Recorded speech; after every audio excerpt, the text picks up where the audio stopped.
Watch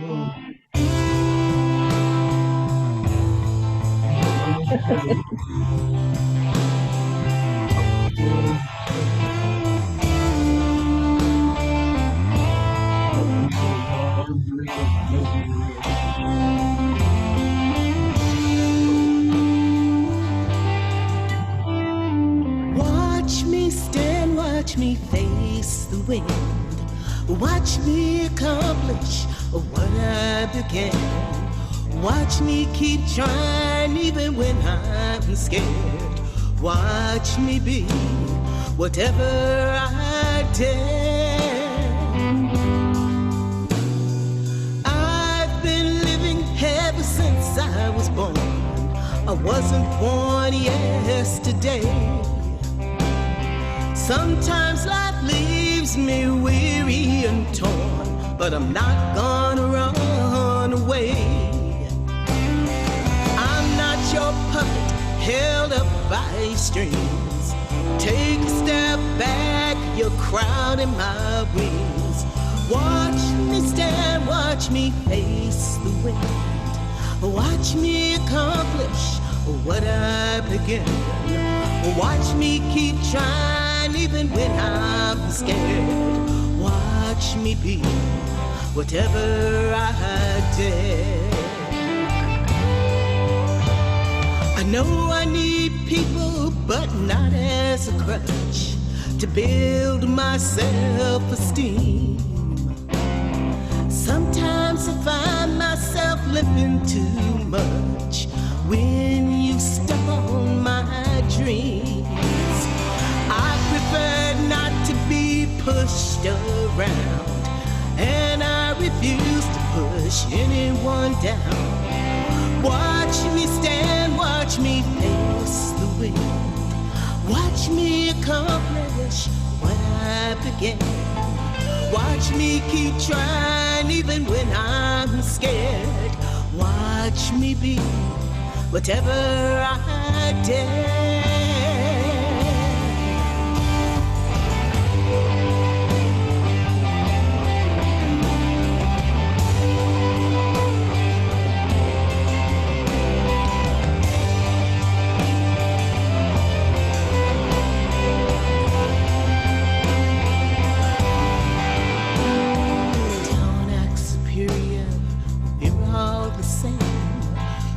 To start loving without power games. Sisters and brothers care for each other, but give each the freedom to say. Watch me stand, watch me face the wind.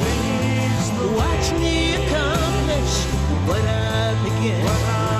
Watch me keep trying even when I'm scared. Watch me be whatever I dare. Watch me stand, watch me face the wind. Watch me accomplish what I began. Watch me keep trying even when I'm scared. Watch me be whatever I dare. Watch me be whatever I dare.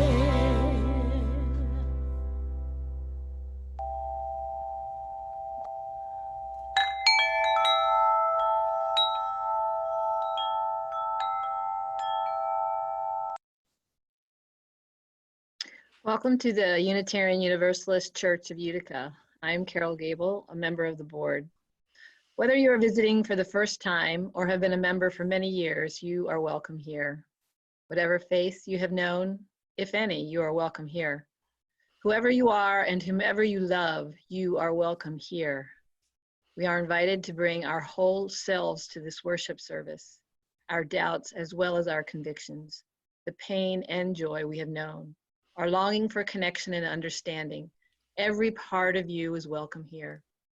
If you're signing in today for the first time, we are so glad you have joined us and hope you'll stay for informal conversation and breakout groups after the service. We have an announcement today from the inclusion team. Good morning, folks. So we're all very excited to invite you to next week's worship service, which will be presented by the inclusion team and will take us through some of the ways that the different pieces of our life intersect to form who we are and who we feel like. And with part of that, we'd like to do a slideshow presentation like was done for the flower communion a month or so ago. And so we would like for anybody who has pictures of themselves, you know, if you've got pictures of yourself at one of a Pride event in the last few years, to please submit those, but any picture in which you feel the most like yourself. So I will post the email to submit those to in the chat, and that will also go out in this coming week's newsletter. And so we're going to try and combine as many photos of our whole selves as we can for that. Today's speaker is Sky Williams-Tao, who just finished their internship at First UU in Syracuse. Let us open our hearts and minds to the experience of community and the wisdom of love.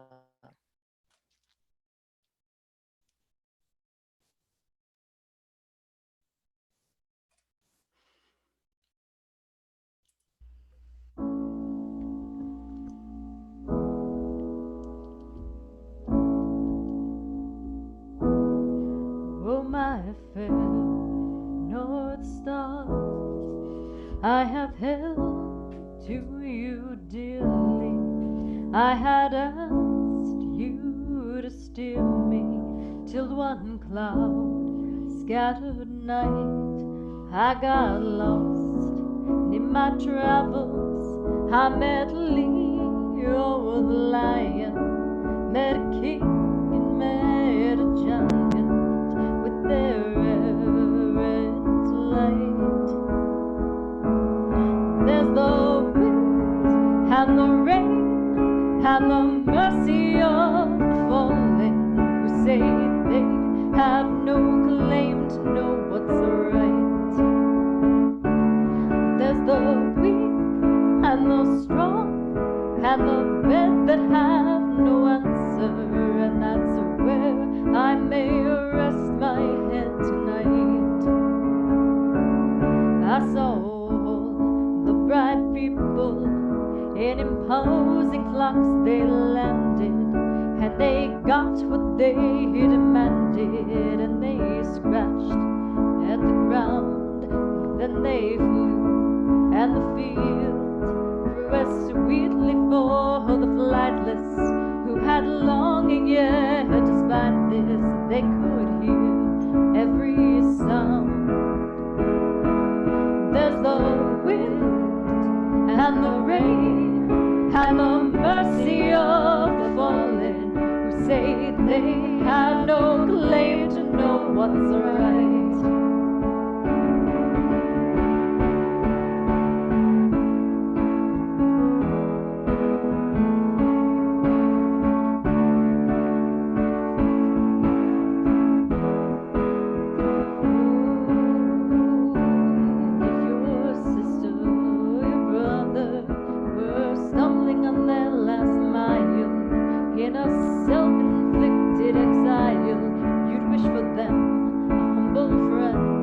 And I hope someday that the best of all stars planners give me 7 half-built manners, where half dreams may dream without end. There's the wind and the rain and the mercy of the fallen who say, hey, it's not my place to know what's right. There's the weak and the strong and the many stars that guide us. We have some of them inside us.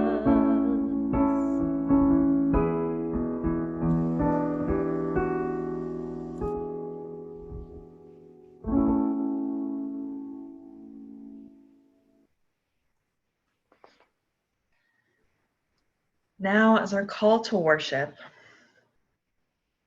I want to start us by connecting to the land, And I know we're all on slightly different parts of land because of this online worship, but I want us to connect down into the land wherever we are. And I want to thank and honor the members of the Onondaga and Oneida Nations and the other members of the Haudenosaunee Confederacy and other Native American and Indigenous folk who have cared for this land and loved this land over many, many generations. Again, I want to give my thanks and gratitude in particular to the Onondaga and Oneida Nations for their past and present stewardship of this land that we are on. I also want to name aloud my grief and sorrow for the past and ongoing genocide of these members of the Onondaga and Oneida Nations, the other members of the Haudenosaunee Confederacy, and Native American and Indigenous folks throughout Turtle Island. May we bear witness to the full history of the lands that we are on, to celebrate and be in this sacred worship together.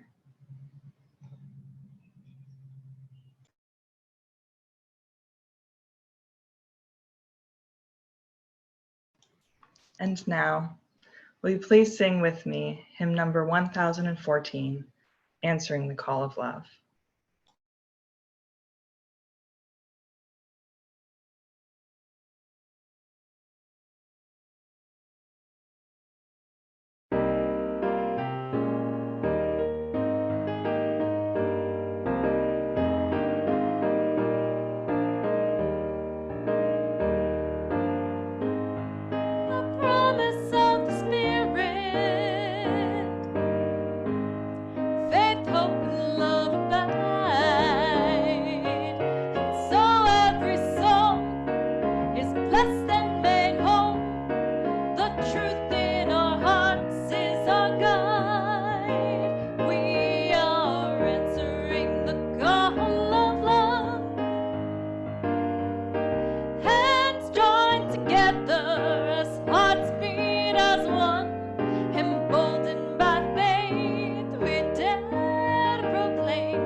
Our chalice lighting this morning is by Barnaby Fetter.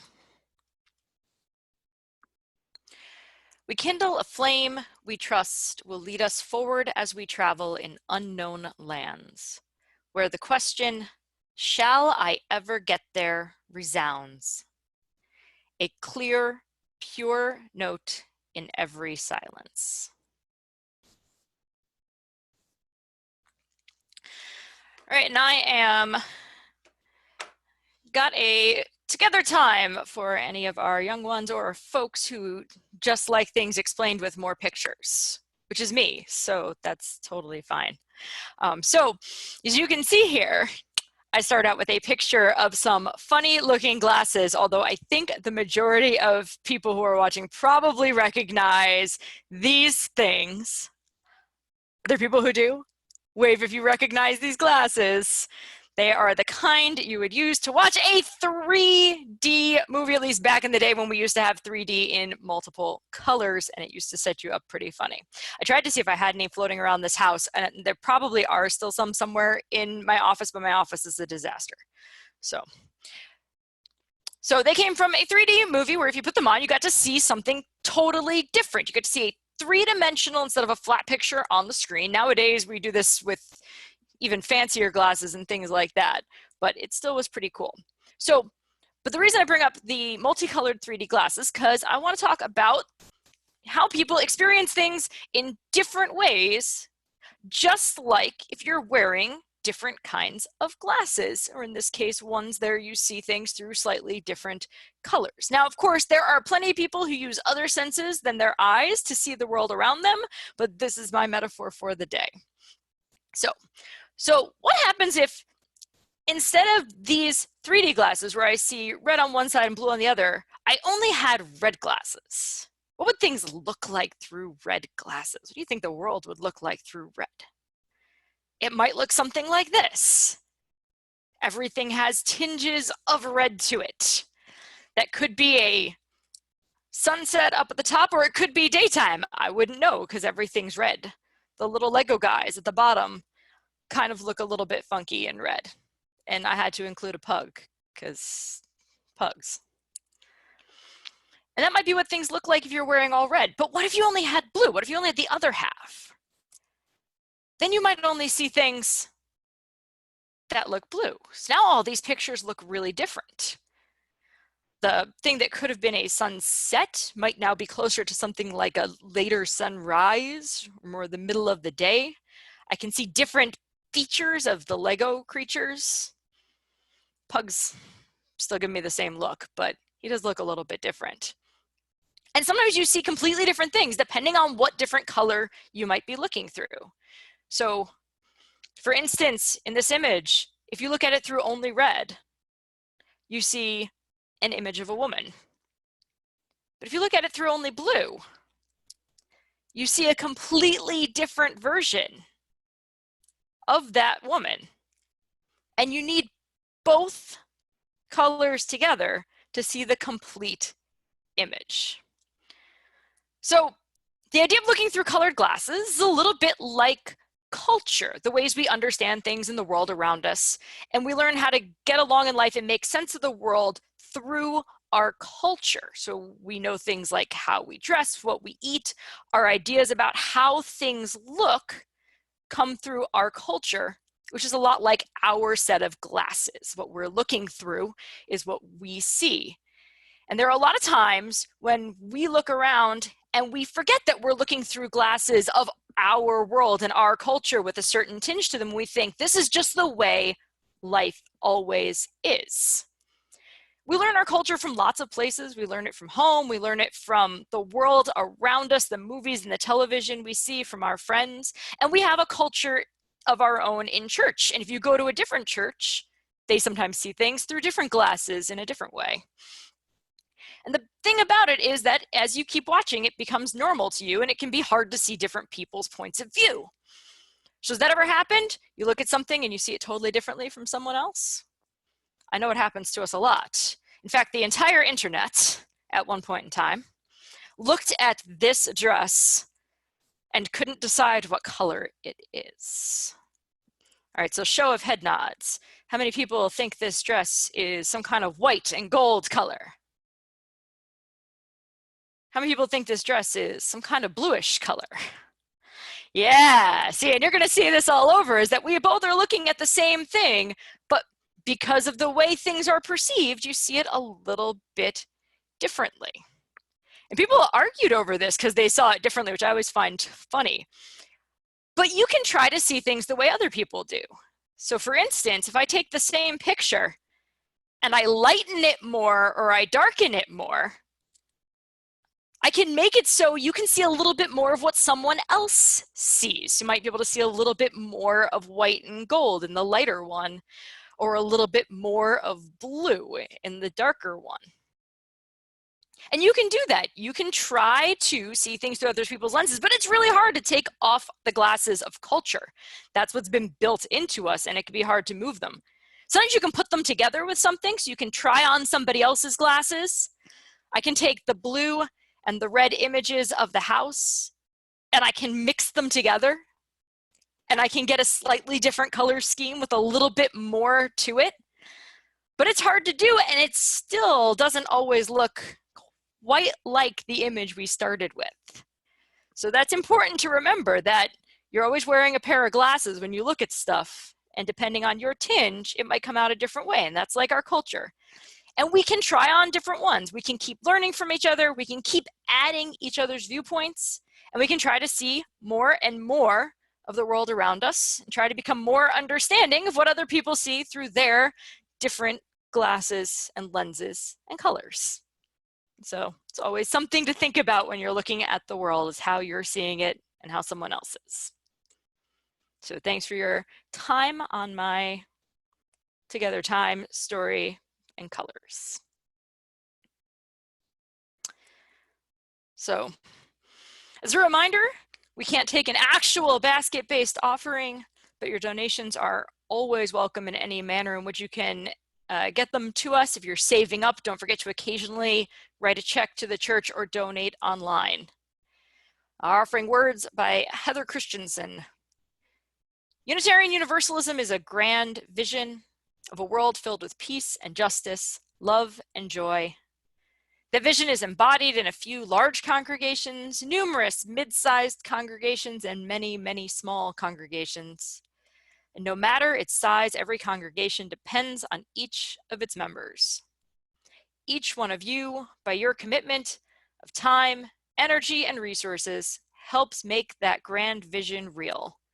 Individually and together, we are Unitarian Universalists, building a world filled with peace and justice, love and joy.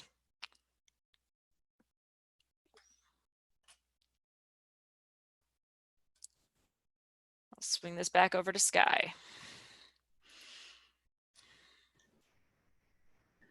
So now we are practicing community candles, which is an opportunity for the congregation to be with one another as we mark notable happenings in our lives. If you would like to light a candle where you are, please do so, in frame if you would like. If you would like to briefly share about a significant event in your life and have me light a candle, please unmute yourself or type in the chat. You can also privately message me in the chat to light a candle in silence for you.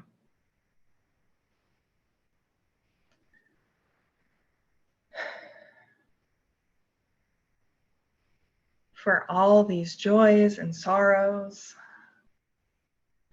structural and systemic and very, very personal.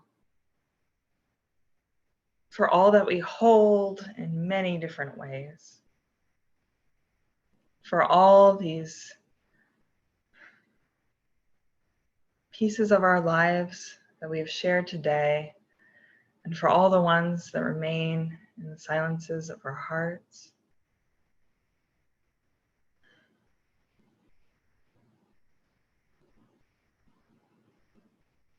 We hold them together and hold each other in love, and all these threads that make up our lives.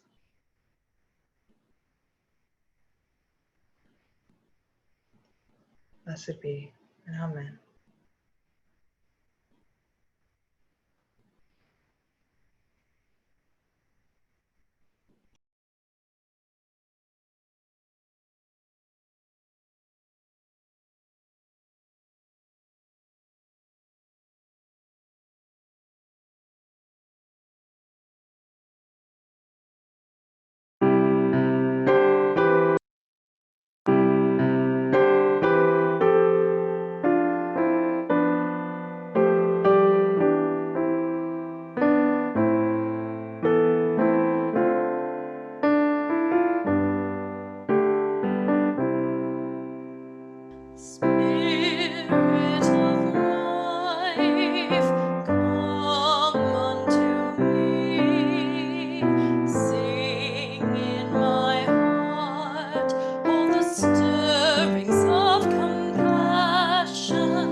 The reading for today is an excerpt from Bearing Witness by Heidi Cotta.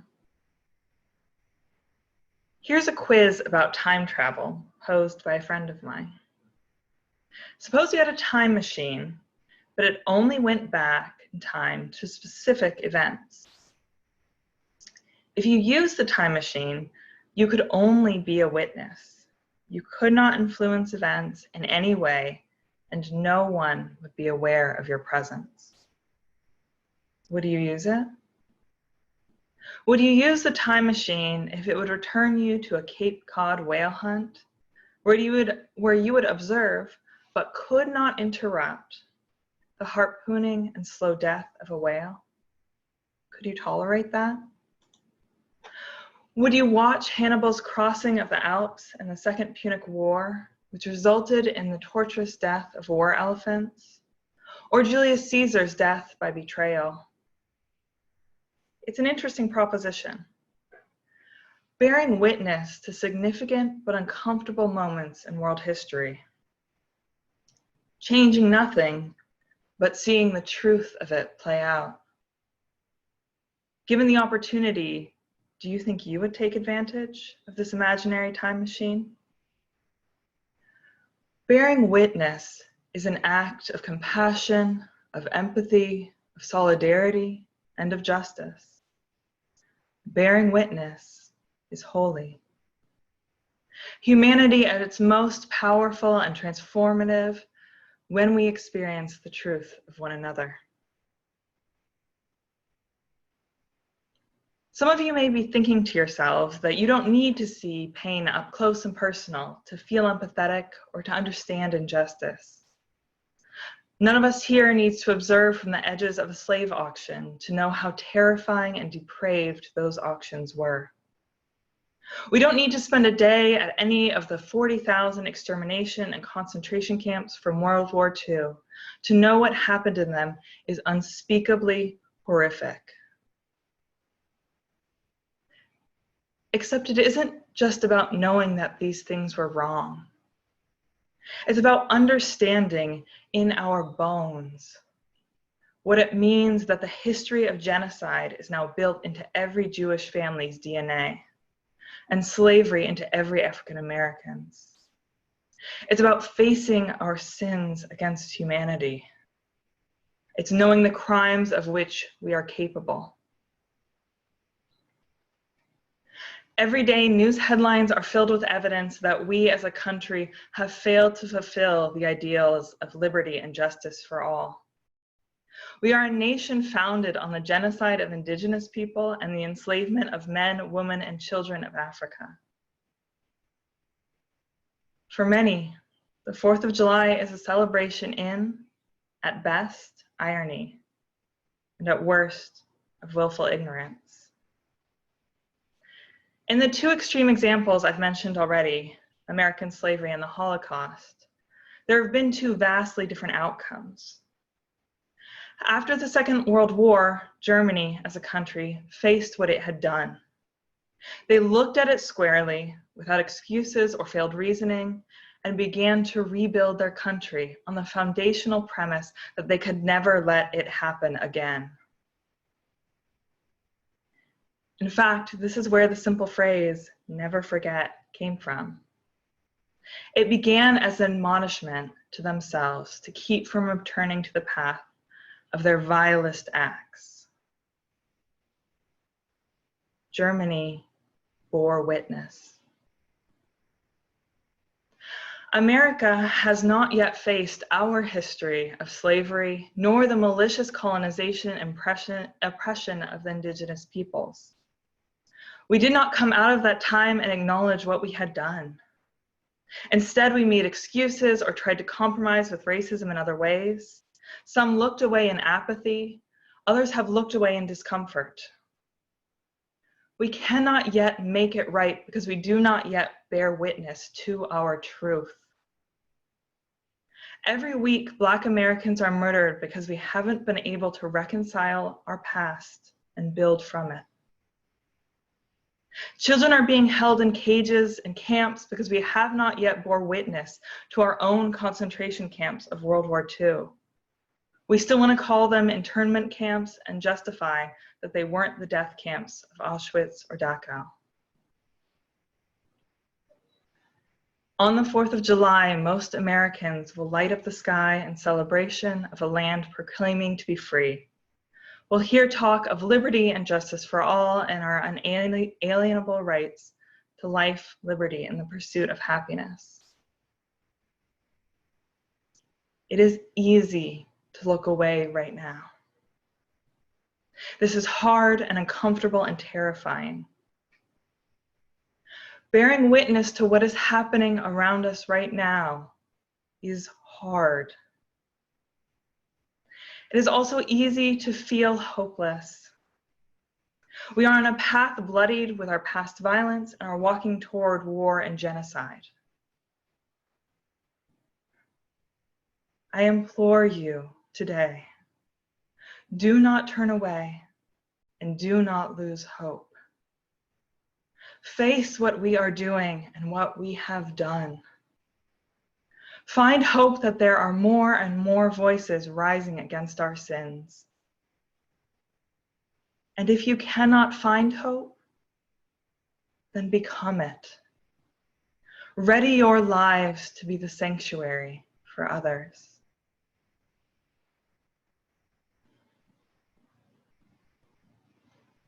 And now will you hold a moment of silence, of prayer, or bearing witness in whatever way makes sense for you, just for a moment, to these truths.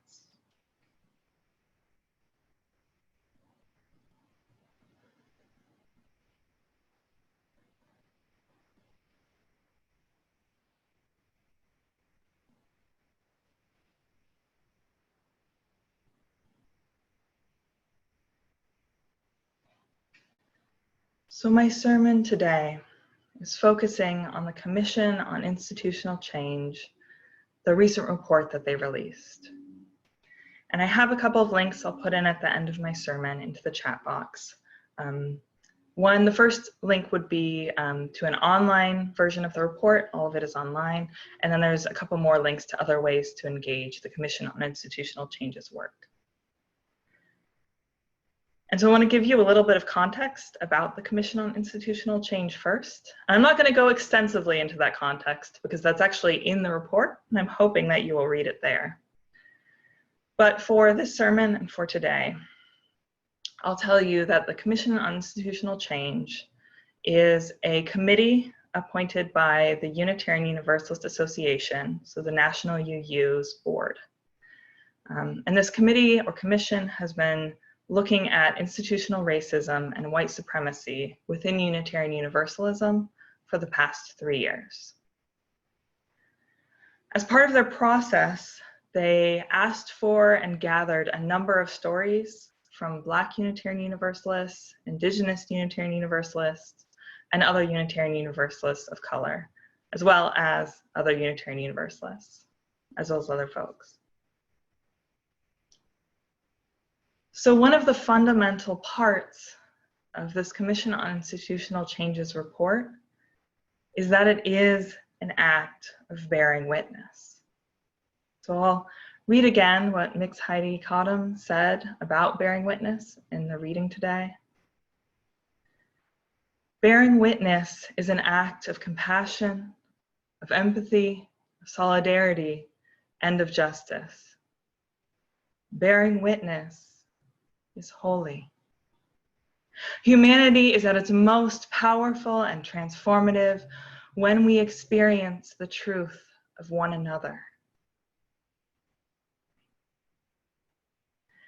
And so the truths that the Commission on Institutional Change has been bearing witness to are the truths of racism, institutional and otherwise, within Unitarian Universalism, as well as bearing witness to the truths of other marginalized groups within our society at large and within Unitarian Universalism. But I also want to name, Mix-Cottom set up a structure of bearing witness to the past, to events that have already happened and that we cannot change. But the Commission is bearing witness to events of the present.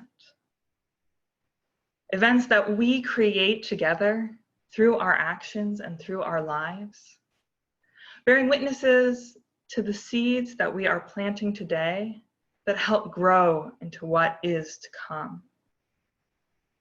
And so it's not just an act of bearing witness, but also a call into action, into ways that we can shape our present and our future. So part of this report is that the Commission has a very long list of recommendations for congregations, for our national level, for our regional levels of Unitarian Universalism. And as part of our service today, I'm going to read a few of these recommendations, but it's certainly not as exhaustive as their list. And as I read these, I want to invite us into this as a bit of a spiritual practice. So for me, that means putting my feet flat on the floor, maybe taking a breath, and then listening as I read these for ones that resonate with you. They may feel like a call into that action or the action of a particular recommendation. It may be something that intrigues you, but you don't feel like you fully understand. It may be something straight up confuses you. And I invite you then to really take a look at that section in the report and that section of recommendations more. I also want to name that if this is your first time here or you don't particularly identify as a Unitarian Universalist, I invite you to listen to this list through the lens of other institutions and communities in your life. That said, if you do identify as Unitarian Universalists or if you're invested in this congregation, I really ask you to center this in Unitarian Universalism and in this congregation. So here's a few of the recommendations from the Commission on Institutional Changes report. From their theology section, center the theological work of Black scholars, Indigenous scholars, and scholars of color, both professional and lay, whose knowledge is resonant for our times. From governance, promote a more accurate understanding about what congregational polity is, especially its covenantal nature and its relationship with our belief in the inherent worth and dignity of people and their ability to participate in decision-making through a values frame. From hospitality and inclusion, curate and amplify best practices for training ushers and greeters, board members, worship assistants, and other lay leaders in intercultural competency. From living our values in the world, study income inequality and racial history in areas served by Unitarian Universalist communities, as well as the impacts of injustice on Black, Indigenous, and people of color communities.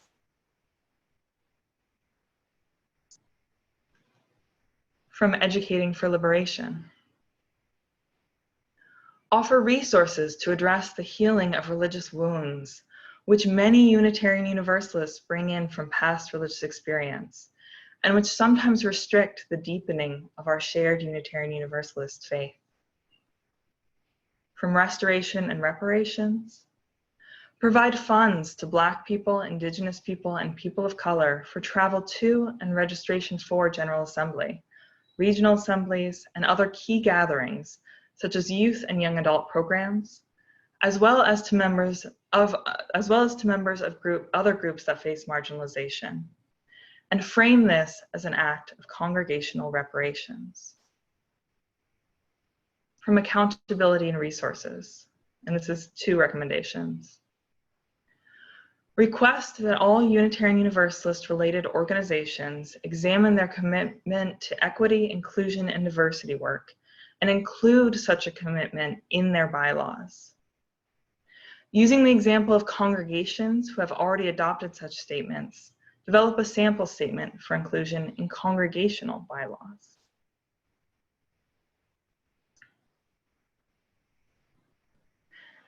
Now, I don't know which or what words or pieces or particular recommendations from that may have resonated with you.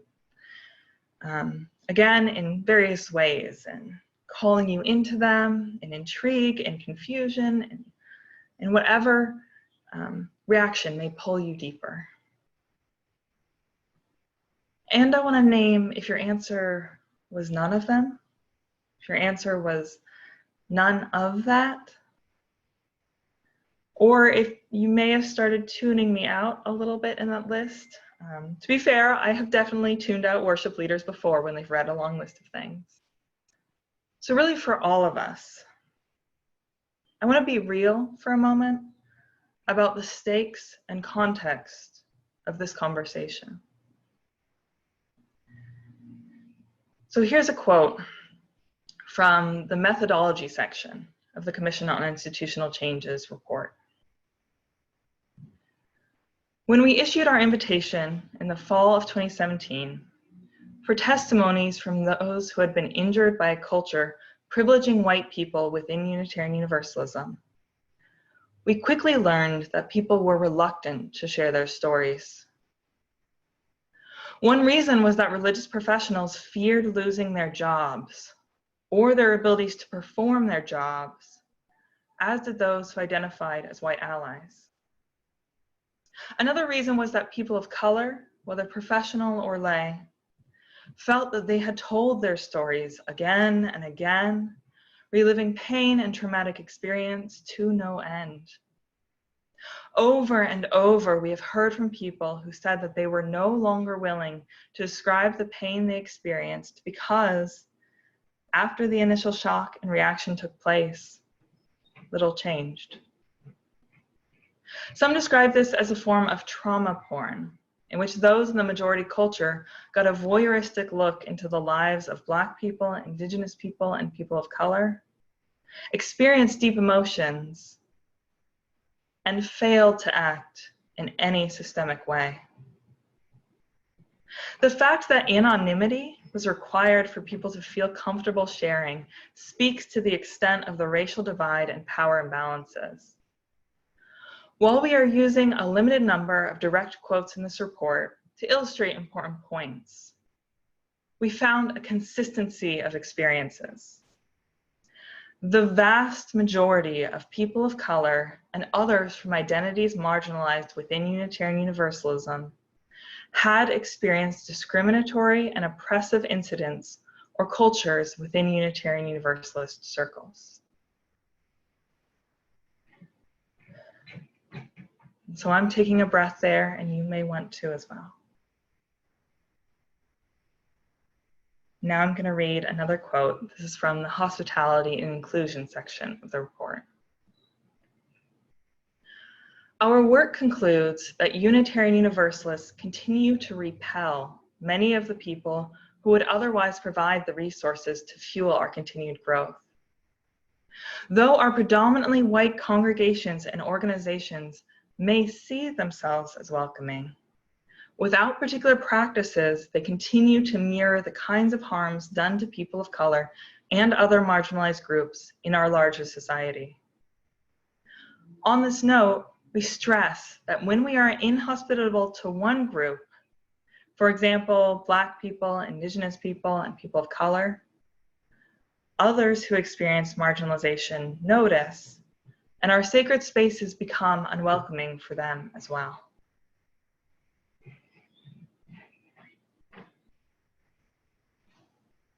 So here is the context, right? Here is the stakes, or at least a part of the stakes of this discussion.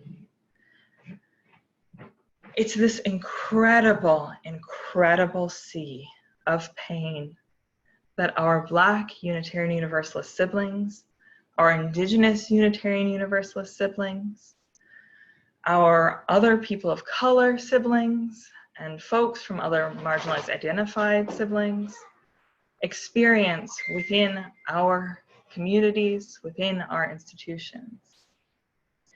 And it's this pain from not just one incident, but from slights or small violences over and over and over and over again. It's from communities talking to each other and recognizing the ways that their friends and siblings and loved ones have experienced pain over and over and over again. This deep, deep and wide sea. And the other part of that is this river, really this torrent of grief, of anguish for the people who have been lost from our faith. The Commission's report uses the word repel. When people walk into our congregations and are met with small violences, are met with ways that are not truly welcoming, are not truly hospitable, are met with mirrorings of oppressions that exist in our wider society, when they walk in hoping to find a home, hoping to find values that align with their own, and we lose them, and we have lost them, and we lose people over and over and over again. Part of these stakes and the context is this torrent of people that we have lost.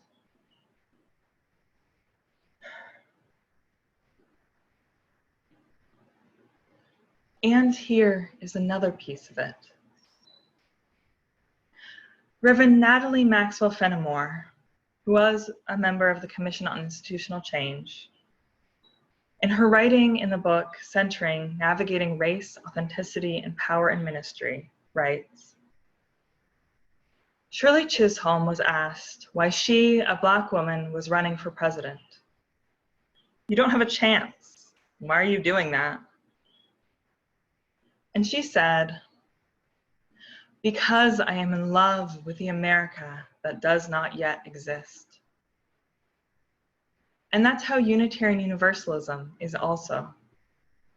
I'm in love with the Unitarian Universalism that does not yet exist. But I have to hold both the love for that thing and the love for the reality.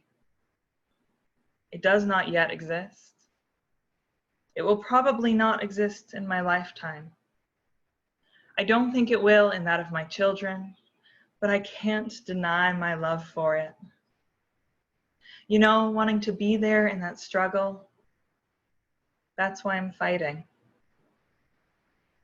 End quote. To me, reading this report, hearing the other work the Commission has done, it feels clear that as a religion, our failure to recognize systemic oppression, to recognize systemic racism and white supremacy, has limited the range of expression for Unitarian Universalism. It has limited the voices present in our congregations and in our other spaces, and it's limited the voices of folks who are there and what they feel able to bring into the room. This failure to bear witness, and when we are bearing witness, then to act, to change, to make different systemically, has limited our imaginations and has limited the scope of what this faith could be. And for me, honestly, and reflecting deeply on our principles, our theology, and our values, I think this failure has also obscured and denigrated the heart of our faith.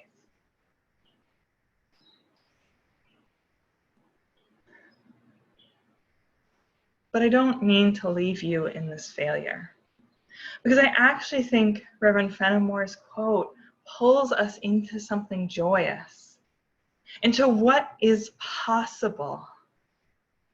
Can you imagine a truly liberatory Unitarian Universalism? A deeply faithful and respectful Unitarian Universalism? One that truly honors and aligns with our best values?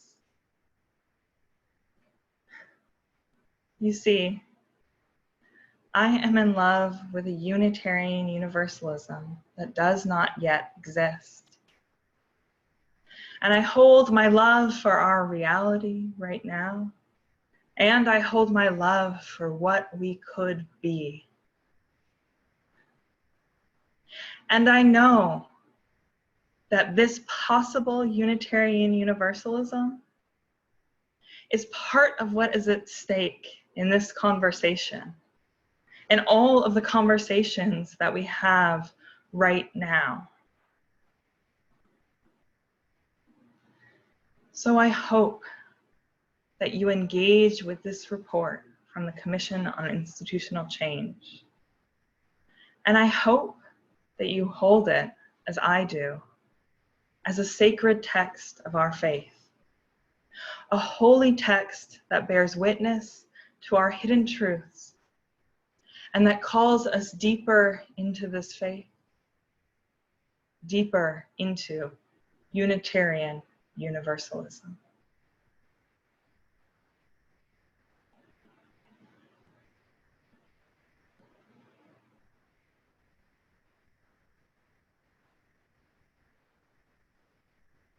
And now will you join me for hymn number 131, Love Will Guide Us.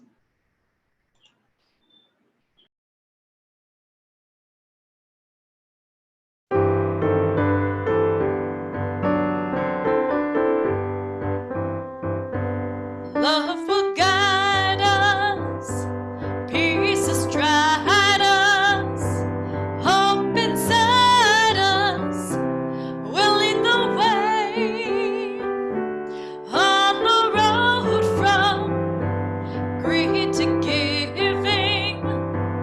Love will guide us through the hard night. If you cannot sing like angels, if you cannot speak before thousands, you can give from deep within you. You can change the world with your love. Love will guide us, peace has dried us, hope inside us will lead the way on the road from greed to giving. Love will guide us through the hard night.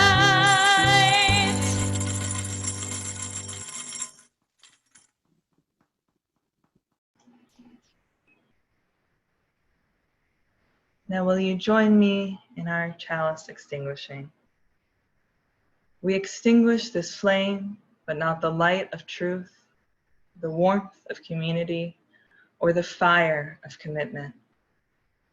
These we carry in our hearts until we meet again.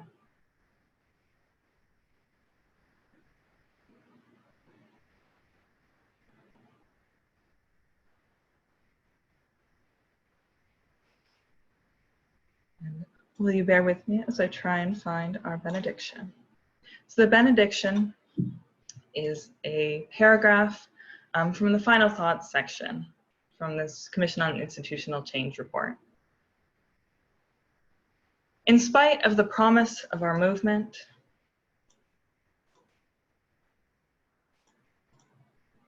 we still need to address the bias and oppression within our systems to build resilience in our living tradition for the times that we are in and to strengthen it for future generations. Making these changes will allow us to stay relevant. Addressing these issues will allow us to live into the theology we profess.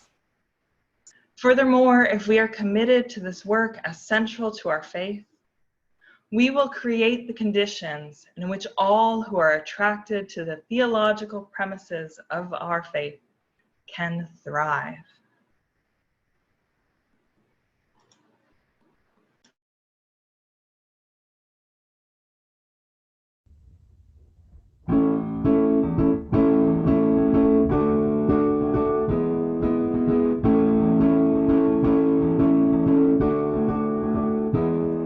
My friends, they wash the windows and they shine in the sun. They tell me wake up early in the morning sometimes, see what a beautiful job I've done. I say let's put on some tunes, sing along and do a little all day. away. Go down to the riverside, take off our shoes and wash these sins away. And the river said, la la la, said, shame on you. The river said, la la la, said, shame on you. I go down to Chicano City Park, cause it makes me feel so fine. And when the weeds go down, you can see up close in the dead of the winter time.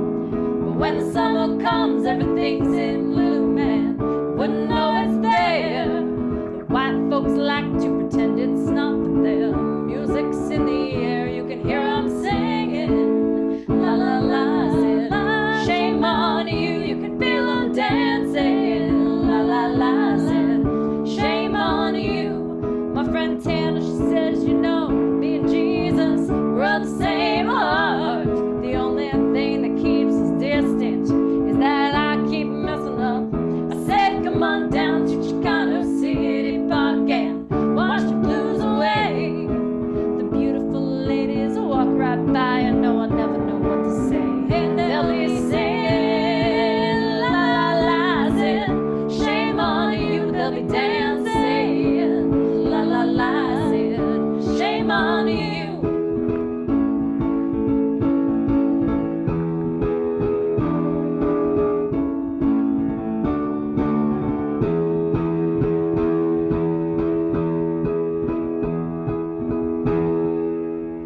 We roll out tripping in the middle of the night up in Gainesville town. There'll be blue lights flashing all along dirt road, and they asked me to step out. Said, we've been looking for illegal immigrants.